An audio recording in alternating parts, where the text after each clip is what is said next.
So welcome back to my channel. This is going to be a recap of Cloak and Dagger Season 1, Episode 5. Princeton offense. Okay, so it opens with Tandy watching this video of this guy who was talking about how Roxxon has been good to him and how there's this great company to work for, And so now she's going through the files that she got from a boy's office that was killed. Her mom's boyfriend, ex-boyfriend. Okay, so we flash forward and Officer Detective O'Reilly is in the back of a police car getting jugged by one of the uniformed police officers. I think it's the one that's been bringing her coffee and flirting with her the whole time, right? I think that's the same cop. So she gets a call. It's, I don't know if it was if Tyrone called or if she received a call from the police station saying that someone was there to talk to her. So she gets there. And she's sitting talking to Tyrone. He has a photo of his bike, so he's going on with the story about how his bike was stolen. I guess as a ruse, but she understands that there's more to it. And so he was asking her about how if they can get Connors for his brother's murder. And she said, well, no, that's not going to happen because it doesn't exist. And she said, what are you talking about? And technically the cop doesn't exist because he works Vice and they go undercover a lot. The precinct, they do everything they can to keep these two lives separate. And so officially he was undercover off the books, and so he doesn't exist, and therefore their brother's murder doesn't exist. And so unfortunately for that, we won't be able to get him for that. And she said, what if we get him for something else? And so she was like, well, what do you mean? What about drug dealing? And well, because she's looking at him like, what are you talking about?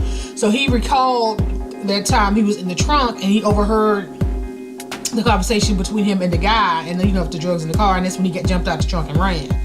Of course, he didn't go into all of that. He basically said he overheard the conversation, but he doesn't know what the guy looked like in the whole nine.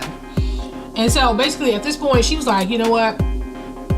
Just stay alive, just be a kid, leave the police work to the police officers. And so he's back at the school. It's their, I guess, championship game, so everybody's all excited, and all the lockers are decorated. I guess the girlfriends decorated their boyfriend's locker was on the basketball team, the whole thing. And so next thing Tandy shows up, and so he's like, what in the world are you doing here? Because they didn't part on good terms in the last episode. And so she was telling him that she learned to control it. He said, what do you mean? And so she was able to create the dagger. She's like, do you know where you are? You can't do that here. But she has no guile. So she's like, what are you talking about? Here's just as good a place as any. And he's looking at her like, girl, no. So she needed to use the computer lab so you could do more research on some of the people associated with Roxxon. He was like, I'm surprised you didn't just still go to the Starbucks and steal a laptop.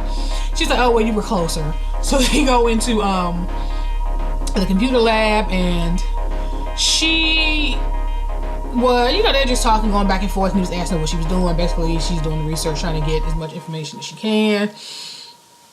He was asking her how she learned to control it, and she didn't go into any detail about how she almost drowned, but she was like, I just was able just to put everything away, and I just was able to figure it out. And so now after all that, all the players, they're lined up against their lockers, the cheerleaders run out, and they're all like, it's like they're face to face. So it's one cheerleader per basketball player, and so everybody's all excited, and one guy took his jacket off and gave it to a cheerleader, and she was like, oh my god, to be a teenager again. What? The things that when we look back on our teenage years, it's like the things that we thought was so important. Lord have mercy. But she was all excited. I guess it was cute for what it was. And he gave her his jacket, his Letterman jacket. So she was excited. And and Tyrone is now talking to Evita, who was standing in front of him. He's like, oh, you didn't have to do that. And she was like, well, what are friends for? And he was like, friends? And she didn't have a chance to say anything, because that's when oh my god started up. And so they ran out. They introduced the team. So of course they run out, this whole big fanfare, whatever. So Tandy ended up staying for a minute, and she watched the game, and I guess she realized that, okay, everybody's at the game. So now she goes to the girls' locker room and Jimmy a couple of lockers open. She steals somebody's tablet or laptop and somebody's skirt and top. So I guess they're uniform. And for whatever she has planned next. So yeah, so Tandy is clearly up to something. So O'Reilly is looking at the records of Billy's death, and a police officer detective comes over, and he was like, the last time I saw an officer looking at a screen that intently, he was looking at pornography. And she was like, I'm trying to figure out why you were looking at an officer who was looking at pornography. And so, they started talking, and he was, asking her what she was looking at. And she's like, well, I'm just trying to see if I can get a way in to move up the ladder, had to make up an excuse. And I see that Vice was big some time ago, and he was like, yeah, the 12th ward was terrible. And then all of a sudden, these drug dealers start falling over. It was a domino effect after that. And so O'Reilly was like, well, O'Connor seemed like he had a hand in a lot of this. And you can see the officer noticeably get nervous, he was like looking around like, oh, I wonder if somebody heard her say his name. Like, they really afraid, right? Concerned. He was like, well, why do you say that? And he said, well, he moved to Vice around that time. And she was like, it seems like, yeah, it's gotten better, but it looks like there's one dealer that's now supplying all the drugs in that community. He was like, yeah, but it's just the community has gotten better. And she was like, well, that's basically what he was focused on. So almost like he knew something but didn't want to say anything. And she was like, well, yeah, I get that, you don't have all of these small, all of these several different drug dealers doing their own thing. But she said there's still drugs in those communities, and it seems like it's coming from one source. And so you see Tyrone. Tyrone goes home, and he's looking at a photo that was hanging on the wall of his brother and his brother's friends, his brother's two friends. And then you hear his mom, she's on the phone talking about some event that has to do with Roxxon, and something was going on with that, but she was trying to move some stuff around because she wanted to be there for Tyrone's game. And so he walks in, and they started talking, and he was like, Billy was always a better basketball player, and his mom was like, no, you're great, your jump shot is the best I've ever seen, and he'd be so proud of you. And of course they hugged, and he's reluctant, like, oh, Mom, but she went on and hugged him. They had a little moment. And then next, he's standing there looking at this photo of his brother and friends. He had taken the photo off the wall and was just holding it. And the next thing he was in some garage or something, some kind of workspace. So now he's looking around. He's like, what the hell? Where the hell am I? And it's odd that nobody just saw him appear, right? So the next thing you know, a guy named Wayne, I think was one of the guys in the photo with his brother. And he was like, the guy, Wayne, he just coming around the corner. He was looking, he was like, Tyrone? He's like, yeah. He's like, oh, man, maybe, I was just thinking about you, and here you are, and he was like, a guy came over and asked him to sign something. He was like, oh, is this your place? He said, yeah, I turned a little hustle, basically, of refurbishing homes and repairs and that kind of stuff into a full-fledged business. And he was like, oh, okay. And so they started talking and, reminiscing about his brother. And that was basically the gist of it, like, talking about how his brother would be so proud of him, and Tyrone basically congratulated him on his success and his business and the whole thing. So we go to Tandy.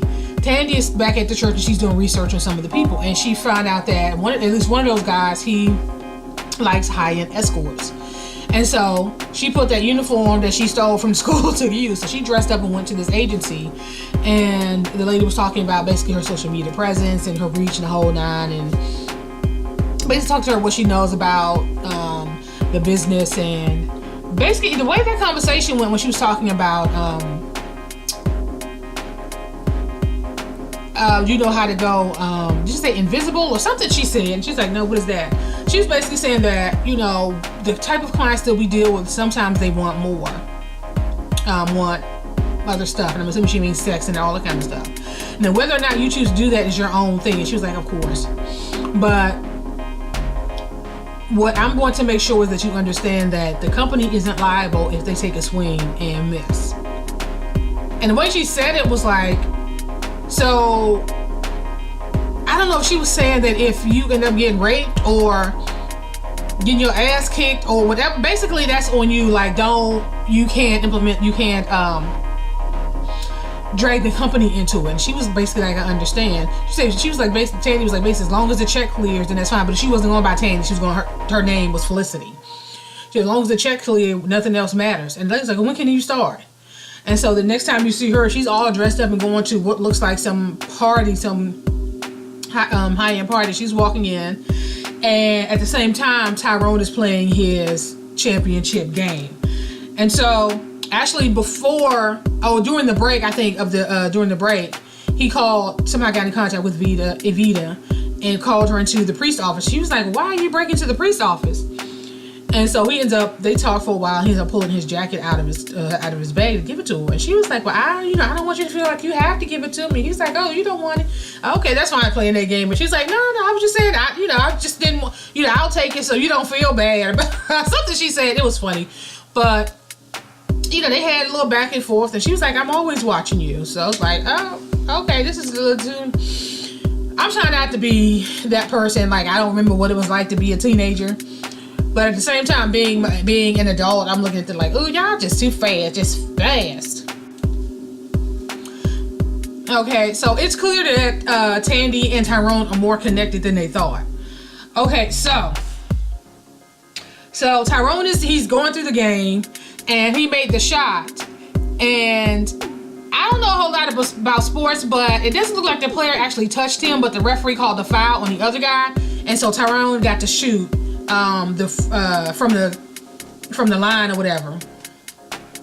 Okay, that's all I get for you. Okay, so next O'Reilly, she's walking into an interrogation room, and he was sitting across from her, Liam. So she's thinking that with Liam's connections, that he may be able to tell her who the person is that's moving all the drugs in was it Ward 12 or around in the town. And she started saying that, "Oh, it seems like she's moved on from you." And she was like, she made some comment, and she was like, "Wait a minute, she's still in town?" And she did say yes, but she's like, I can contact her if you want, or something she said. And so he was reluctant at first. He said, "Well, you haven't even asked me what kind of deal I'm offering for the information." And so he kind of leaned in and looked at her, like almost like he's going to give up the information so he can get his ass out of jail. So whether or not she even gave a second thought about Liam still being in prison, whatever. Anywho, so Tandy's at the party, and what you see is there's this connection between them. So they're flashing between the party and Tandy at the party and Tyrone on the court. And so there was another incident where he went to grab the ball, and I think the ball kind of went through his hands. And so the referee was like, "Okay, new ball." And they're like, "Come on, ref." And it's like, so they ended up getting a new ball. So it's like, what's going on with this ref while he's trying to be so helpful to Tyrone? And so the next thing you know, they're going back and forth. They run up and down the court, and now the ball is on the floor. It's up for grabs. And so you have the team scrambling for it. Tyrone gets the ball. They're jumping on him trying to get the ball. And he kind of, for a brief second, I don't know if he's able to teleport his essence or something, because his body was obviously still there on the court. But he actually got into the ref's mind. And he saw the ref being tortured or something. He doesn't really, like, he was losing, like somebody's cutting off his finger or something. I don't know. And then he came back to it, and then he realized when he looks down, the ball was gone. And so you flash back to Tandy at the party, and next you know, this basketball just drops out of nowhere. And so one of the guys is like, "What happened to, where's the help or whoever is supposed to keep all this stuff under control? Like, where the hell did this ball come from?" And she stopped for a minute. I don't think she made the connection yet, but he took the ball and went on.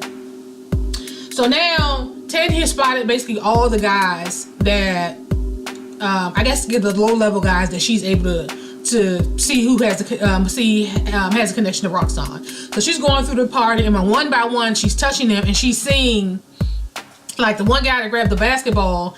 I don't know if that was her father. She's like had these two beautiful women standing in the room, and her father was bringing him a drink and was standing there staring at him. And then he touched another guy, and he was on the phone going off on somebody. You can't actually hear what they're saying, but you see like the emotions. They're talking, and in this glass room, similar to when she was in the woods, and she could see this glass, this glass house, and see this boardroom table, similar to that. And then she looks over, and I'm assuming that's her father. He was all taped to the wall, like, it was just weird. And then there was another guy that she touched who I guess was fantasizing about the guy giving him a BJ. So the father, he crawls under the table and the guy's, you know, like leaning his head back like he's getting the best blowjob of his life. So now she's like, okay, this guy's home, but he's gay. I guess that's what she got from that. And so the next thing you know, she gets to the top and it's almost like she's getting some kind of high from this, what she's doing. And then she turns around and who does she see? Tyrone. And she's like, what are you doing here? And he's like, what in the world? And so now they're just standing there confused, just staring at each other like, he's in a basketball uniform and she's all, you know, done up at this upscale party, and they're just now looking at each other like, what in the hell is going on here? So it's obvious that they are more connected than they initially thought. Okay, so they're still talking and he's like, you've been doing experiments, right? He said, what are you talking about? She's like, you've been using your power and it's been making mine go haywire and you're the reason why I'm here. And she was like, and so the guy wasn't her father. He was actually, that she kept saying, he was actually the guy, now that I think about it, when I saw his face and she went back, he was a guy that kind of was responsible for basically laying everything that had to do with that explosion and all those issues at her father's feet. So that's who that guy was. So I don't know if he's considered the top guy. I don't know if he was the one going out. I don't know, but he's now her target. So she said, have you tried the whole dying thing? He's like, you know, I'm not gonna do that. And so she ends up pushing him over the rail and he falls into like this fountain or something that's there. He goes into the water and of course he winds up back in the locker room, but he gets back into the locker room. He's soaking wet. So now they're with the team. It's just about ready to go back on the court because it's halftime. And so he's trying to draw off before he goes back out there. Okay, so they only have a few seconds left. It's the end of the game. And he has the ball and they need him to make this shot. And so he's running up the court to make this shot. And it seems like every guy he bumps into, he's getting inside their head and seeing all this darkness and this fear and all this other stuff that's going on, and he's running and it's distracting him. You can see that he's struggling and he eventually gets to the point where he makes the shot and he misses the shot. So the other team wins, and you were expecting him to feel some kind of way, but it didn't look like he was all that upset about it. But of course the other team is celebrating and of course celebrating their victory. So yeah. Okay, so based on the information that she got from Liam, she was able to find out who moves the drugs in the clubs. And so she ended up jamming this woman up and finding all these drugs on her, and she's about to take her in. And so all she wanted was to find out who the top guy was, who she was getting the drugs from. And the lady was basically like, you know, somebody brings the drugs every night or whatever, and I've never seen the top guy. And so she's back at the police station and she's in some back office snorting the shit. And so who walks in? Connors. And so he decides he's going to sit down and he hits it too, and they started talking, and she got him believing that she's like, basically at this point I think she's a dirty cop, or at least he could potentially turn her or whatever the case may be. So at the end of their conversation, he was like, okay, New York, maybe you're not as bad as I thought you were. And so he's like, maybe we should ride together sometimes. And she was like, well, if you can keep up. And so she walks out. Okay, whatever. So Tyrone didn't want to face the team because he missed the winning shot, potential winning shot. And so he, I guess, took the long way home, and he gets into his room, and who's in there? Evita. And so he's looking at her like, how in the world did you get in here? And she was like, she got in his window somehow. And so he was like, yeah, it was probably a good idea. If you want to give me my jacket back, you can do it in private. And she was like, what are you talking about? So he thought she was there to break up with him because he lost the game. She was like, I saw what you did. And she said, what are you talking about? I saw what you did to the ref and to the other players. She said, I told you, I pay attention. So remember, Evita is the one that she's the one that took him to her aunt, who does the tarots and is into all of that kind of stuff. And so she has an idea of what's going on with Tyrone. So she ends up staying, they end up bumping uglies in his room. Like, I don't know how far his parents' room are down the hall, but yeah, they end up getting down. And of course she leaves in the morning. And he's like, oh, you don't have to go. He's like, oh, how you going to explain me to your parents at breakfast? So she ends up going out the way she came, the window. And then flashback a little bit. Tandy, she's back in the school uniform. She finds out where old boy lives and knocks on the door. And she's looking like this student who's having mechanical problems. She's basically said that she had a flat tire and she wanted to call. When she was told to call for help, And so the bastard ends up helping. He doesn't know, because she was a little girl when he last saw her. So he obviously doesn't know. He doesn't know what she looks like now as a grown up. So he goes out and the bastard actually changes her tire for her. So initially when his back was turned to her, she was going to actually stab him in his damn head. But then she thought about it and she just basically touched him instead to see what was going on in his head. And what she saw was him in his suit and water that came up to his waist. And she saw all these bodies of the workers that worked on that rig just popping up, just bodies. And him digging in their pockets and taking out wads of cash and throwing it in this cooler. And I'm assuming these are all the lives that he was paid to ruin. And so he goes to this one person and they starts fighting and his hat comes, he drowns the guy and his helmet comes off and it says Ivan Hess. And so she's looking at what's going on and then he eventually turns around and said, oh, okay. So after he gets the tire on, asks her what kind of, if she's thought about what college she's going to attend. And so she gets just now stuck there because after what she's just seen. She, after seeing Hess, what she did was she found out that they were where they were recording these commercials. Remember I told you in the beginning she was watching a commercial of this guy was like, Roxxon has been good to me. And so she finds out where Ivan Hess' daughter is because now she's recording a commercial about how Roxxon has put her through school. Her father used to work there and there was this accident and they ended up paying her way through school and this whole night. And so she's watching this whole thing. Now Mina Hess is a woman she saw at the party. So she was, like she was having some kind of panic attack because she has to do a speech. And so at the time she didn't know, I don't think she didn't know who Mina Hess was. So Mina went up and did her speech. And so now she's face to face her while she's filming this commercial. And so now she sees, I guess, Mina as gonna be her way into Roxxon, or trying to being able to get more information to clear her father's name. So that's basically how this episode ended, and I will see you guys next time.